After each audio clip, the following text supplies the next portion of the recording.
All right, we're looking at another situation where we have a parallelogram. And we have the two sides given. We have 9.4 and 8.5 in this particular case. But we don't have the height given. Instead, we actually have an angle. Now this angle is shown to be 41 degrees. And the problem is we don't know what the height is. So we need to find what the height is in order to calculate the area of this parallelogram. So this brings an interesting question here. So remember, our height is perpendicular. So what we got here is we've actually got a triangle, a right triangle. Okay. Now I'm going to add some extra information. Now 9.4 is ML, but ML is longer than this side here. But LK is 8.5, which I am going to use. So what I want to kind of emphasize here is I now have a right triangle with those values. So I know that my side length, my hypotenuse, is 8.5. And I want to find this angle. Now this is my opposite, okay?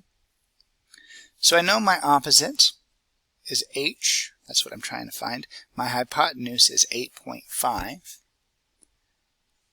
Okay, opposite hypotenuse. What I'm looking for here is sine, right? Sine is opposite divided by hypotenuse, okay? So I need to solve for H by putting this together. So my angle is 41, so sine of 41 degrees equals my opposite, which is our unknown value H, divided by hypotenuse, which is my value of 8.5. So to solve this one, I simply have to multiply by 8.5, both sides, okay?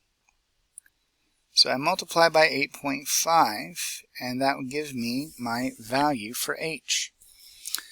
I'm going to record that as my value here is going to be 5.58.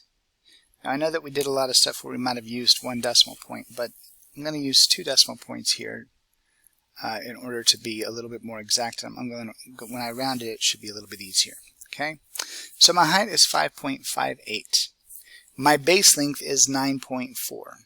Okay, so 5.58 times 9.4 equals my area. 5.58 times 9.4 is, we'll just round it to 52.5. Okay?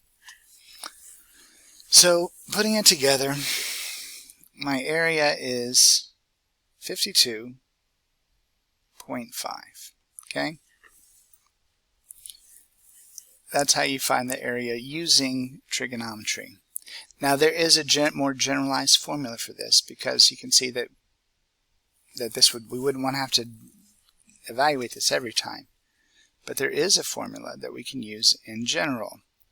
The formula is the area of a parallelogram with known bases A and B and angle T is A is equal to AB sine T.